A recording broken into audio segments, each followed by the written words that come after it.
আসসালামু আলাইকুম, সবাইকে আমন্ত্রণ জানাচ্ছি আমার শখের ব্লগ চ্যানেলে। আজকে আমি আপনাদের সাথে নিয়ে আসলাম আমাদের শৈশবের বা ছোটোকালের মজার একটি খাবার। আমরা কিন্তু তখন দোকানের খাবার বেশি একটা খেতাম না। আম্মা বিকালবেলা দেখা গেছে বিভিন্ন কিছু তৈরি করে দিত, আর এখনকার মতন বার্গার, পিৎজা এগুলো তো আমার মারা পারতো না, কিন্তু আমার মারা অনেক কিছুই পারতো।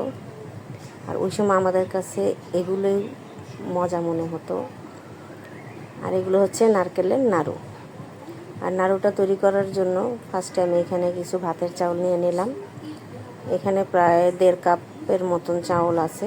এগুলোকে আমি ভেজে নিচ্ছি, আর যতক্ষণ না পর্যন্ত এগুলো কালার চলে আসে ততক্ষণ পর্যন্ত এগুলোকে নাড়তে হয়, নাহলে একদিক দিয়ে পুড়ে যেতে পারে। নাড়া করার পরে এগুলোকে আমি ব্লেন্ডারে যখন ঠান্ডা হয়ে গেছে তখন ব্লেন্ড করে নিছি। অন্যদিকে অন্য একটা কড়াইয়ে এই যে এখানে আমি নিয়ে নিলাম নারকেল কুড়ানো আর হচ্ছে খেজুরের গুড়। আপনারা চাইলে এখানে চিনিটাও দিতে পারেন, আবার আখের গুঁড়ও দিতে পারেন, তবে আমার ঘরে খেজুরের গুড় ছিল, তাই আমি খেজুরের গুড়টা দিয়ে এটা তৈরি করে নিলাম।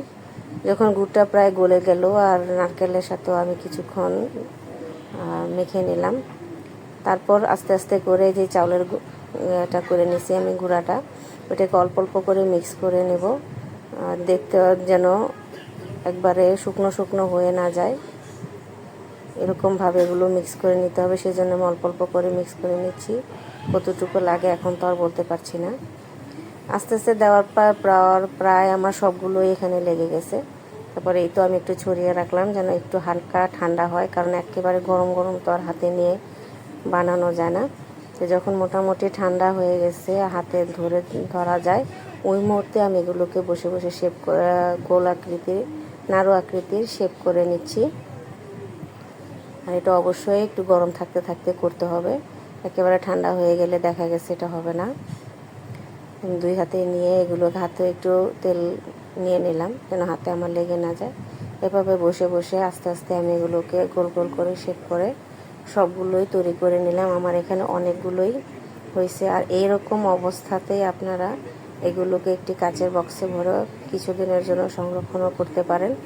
আর আমার তো সংরক্ষণ করার প্রয়োজন নেই, এগুলো এখানেই শেষ হয়ে যাবে।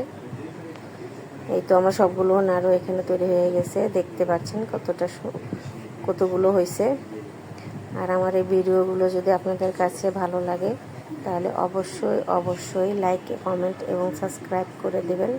আমার পেজটাকেও ফলো করে দেবেন। ধন্যবাদ।